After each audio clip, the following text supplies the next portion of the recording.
இப்போ நம்ம சாம்பார் சாதம் பிசி பேலை பார்த்து செய்ய போகிறோம். என்னென்ன பொருள் வேணும், தேவையான பொருள் என்னென்னு சொல்கிறேன். நான் வந்து நிறைய வேணுன்றதால நிறைய செய்கிறேன்.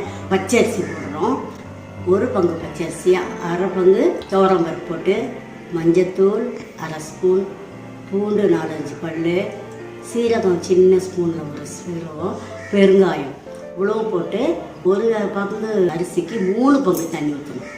எப்போவே நம்ம 2 பங்கு ஊற்றுவோம் அரிசிக்கு. இந்த பிசிபெலா வச்சுன்னா அது குழவாக இருக்கணும் இல்லையா, அதனால 3 பங்கு தண்ணி ஊற்றணும். 1.5 கப் ஆச்சு. 4 டம்ளர் தண்ணி ஊற்றணும். கப்பு 4 கப் எக்ஸ்ட்ரா கூட நீங்கள் ஒரு 1/2 கப் சேர்த்து 5 கப் தண்ணி கூட ஊற்றலாம். ஊற்றி நல்லா குழைய வேக வச்சு இறக்கி வச்சுக்கோங்க. அந்த மாதிரி நான் ரெடியாக வேக வச்சு இறக்கி வச்சுருக்கேன். கடுகு, சீரகம், வடகம் இருந்தால் போட்டுக்கோங்க, நல்லா வாசனையாக இருக்கும். வடகம் இல்லாதவங்க வெறும் கடுகு சீரகம் போட்டுக்கலாம் தாளிக்கிறதுக்கு. அதுக்கப்புறம் பச்சை மிளகா அரிஞ்சது ஒரு 6 பச்சை மிளகா போட்டிருக்கேன். நீங்கள் 1 கப் ரைஸும் 1/2 கப் பருப்பும் போட்டால் ஒரு 2 பச்சை மிளகா போட்டிங்கன்னா போதும். கேரட் ஒரு 100 கிராம், முள்ளங்கி ஒரு 100 கிராம், முருங்கைக்காய் ஒரு 2 முருங்கைக்காய், சின்ன வெங்காயம் ஒரு 100 கிராம், கத்திரிக்காய் ஒரு 100 கிராம், மாங்காய் ஒரு, தக்காளி 2 தக்காளி ஆக்கி வச்சுருக்கேன். இது கொப்பரை தேங்காய் மிக்சியில் தூளாக்கி வச்சுருக்கேன் 1/2 கப். இது காரத்துக்கு சாம்பார் பொடி வீட்டிலே தயார் பண்ணது. கடையில் வாங்கினா அவ்வளோ டேஸ்ட்டாக இருக்காதுன்றதால நானே வீட்டில் சாம்பார் பொடி தயாரிச்சிருக்கேன். அது எப்படி தயாரிக்கிறதுன்னு நான் இன்னொரு இதில் சொல்கிறேன். உப்பு போட்டுக்கணும். புளி வந்து ஒரு எலுமிச்சம்பழம் அளவு புளி ஊற வச்சு கரைச்சி வச்சுக்கணும். இன்னும் கரெக்டாக கரைச்சி வச்சுருக்கேன். கடாய் காஞ்ச உடனே நிறைய எண்ணெயே ஊற்றணும். ஏன்னா 3 கப் சாதம்ன்றதால நான் நிறைய எண்ணெய் ஊற்றுறேன். 50 கிராம் எண்ணெய் இல்லைன்னா 100 கிராம் எண்ணெய் ஊற்றிக்கிட்டிங்கன்னா போதும். இப்போ சாம்பாருக்கு எண்ணெய் காஞ்ச உடனே இப்போ நான் கடுகு சீரகம் போட்டுட்டேன். 1 ஸ்பூன் கடுகு, 1 ஸ்பூன் சீரகம். இது வடகம். உருளைக்கிழங்கு வறுவல் செய்ய போகிறோம். ஒரு மசாலா அப்படி சொல்லலாம், எண்ணெயில் வறுக்கிறது இல்லை. இப்போ அதுக்கு கடுகு, உளுத்தம்பருப்பு 1 ஸ்பூன், சோம்பு 1/2 ஸ்பூன், சீரகம் 1/2 ஸ்பூன்.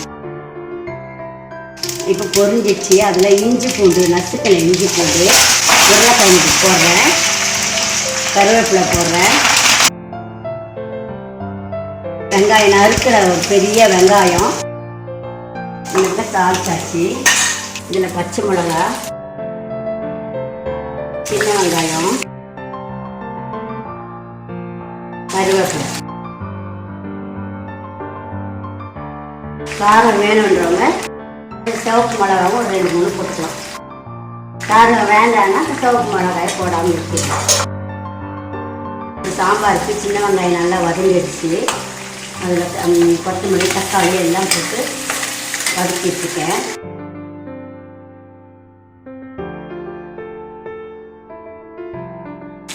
உருளைக்கிழங்கு ஒரு பக்கம், இஞ்சி பூண்டோடு சேர்ந்து வெங்காயமும் வதங்கிட்டு, வெங்காயம் வதங்கினோம்னா அதில் தக்காளி சேர்க்கணும். காய் ஒன்று சேர்த்துக்கலாம். இப்போ கத்திரிக்காய் போடுறேன்.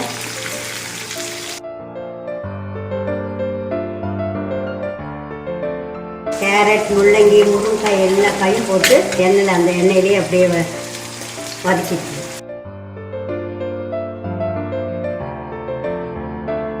தேவையான அளவு உப்பு போட்டிங்கன்னா நல்லா வதங்கும். அதுக்கப்புறம் நல்லா வேகவும் ருசியாகவும் இருக்கும்.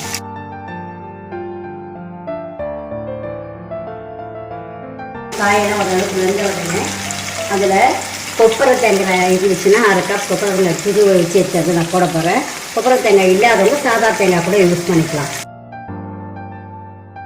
காயோடய சேர்த்து வதக்கிடுங்க. இதோட சாம்பார் பொடி எடுத்து வச்சுருக்கோம் இல்லையா, 1 கப் சாம்பார் பொடி, அதையும் போட்டுடலாம். உருளைக்கிழங்கு வெங்காயம் வதங்கிடுச்சு. அதில் கொஞ்சம் தக்காளியை போட்டு வதக்கணும். நான் 1/2 கிலோ உருளைக்கிழங்கு போட்டிருக்கேன். அந்த 1/2 கிலோ உருளைக்கிழங்கு தேவையான அளவு உப்பையை இதிலே போட்டேன். இப்போ இந்த மிளகாத்தூள், உப்பு, சாம்பார் பொடி, காய் எல்லாம் எண்ணெய் எல்லாம் தாளிப்பெல்லாம் பண்ணி எல்லாம் வதக்கி அதிலே தண்ணி ஊற்றி வேக வைக்கணும். அதனால் நீங்கள் தாராளமாக தண்ணி ஊற்றிக்கலாம். அப்போ தான் சாம்பார் சாதம் நல்லா குழன்னு இருக்கும், தளர்ந்து இருக்கும். இது ஒரு 5 நிமிஷம் மூடி வைக்கலாம். இது நல்லா வெந்த உடனே நம்ம வேக வச்சுருக்கோம் இல்லையா பருப்பு அரிசியை ஒன்றா சேர்த்து அதில் இதை ஊற்றி கிளறணும். அதை அடுத்த ஸ்டெப் நம்ம பார்க்கலாம். அது வரைக்கும் இது வெந்துட்டுருக்கட்டும். எல்லாம் நல்லா வதங்கின பிற்பாடு உப்பு போட்டு வதக்கியிருக்கேன். அதில் அந்த உருளைக்கிழங்கு தேவையான அளவு மிளகாத்தூள் போட்டுக்கோங்க. இது வீட்டிலே தயாரிச்சு மிளகாத்தூள். இதுவும் எப்படி தயாரித்து நான் சொல்கிறேன்.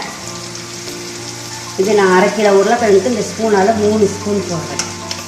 இப்போ மிளகு நிறைய சேர்க்கணுன்றதால கொஞ்சம் மிளகுத்தூளும் இதில் சேர்த்துக்கலாம். எல்லாம் நல்லா வதங்கி எண்ணெய் பிரிஞ்சு வரும். கொஞ்சமாக தண்ணி ஊற்றணும் ஸ்மெல் போகிறதுக்காக. ஒரு 1/2 டம்ளர் தண்ணி ஊற்றிக்கலாம். காய் இன்னும் கொஞ்சம் வேகணும். காரம் போட்டோம், உப்பு போட்டோம், காய்கறியெல்லாம் போட்டு தாளிச்சிட்டோம். புளி ஊற்றணும்.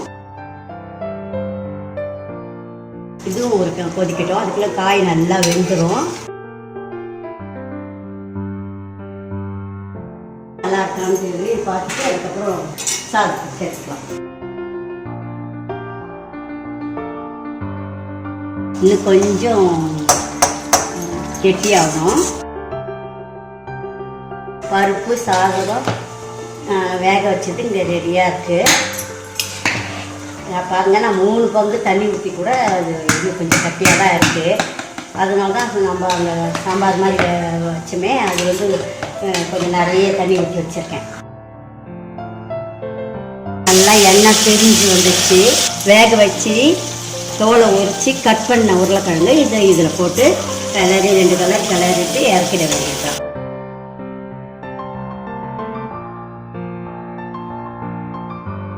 இதை நம்ம வேக வச்ச சாதத்தில் போட்டு கலக்க போகிறோம். செஞ்ச குழம்பை எடுத்து வேக வச்ச சாதம் பச்சை அரிசி சாதமும் அதில் சாதமும் அந்த சாம்பாரும் நல்லா ஒரு சேர கிண்டி இருக்கணும். இந்த பாருங்கள், இங்கெல்லாம் கொஞ்சம் கொஞ்சம் சாதமாக இருக்குது பாருங்கள்.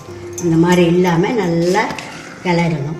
பருப்பும் சேர்த்து வேக வச்சதிலே போட்டு கிளறி இருக்குது. அங்கங்கே பபுள்ஸ் மாதிரி அங்கங்கே ஒன்று இப்படி கொதிக்கிற மாதிரி வரும். அப்போ ஆஃப் பண்ணிவிட்டு கொத்தமல்லி தூவி இறக்கிடணும். இந்த பாருங்கள், இப்படியே கொஞ்சம் கொஞ்சம் அப்படியே கொதிச்சு வருது. இந்த மாதிரி கொதிச்சு வரும்போது கொத்தமல்லியை தூவிட்டு நெய் ஊற்றி இறக்கணும்.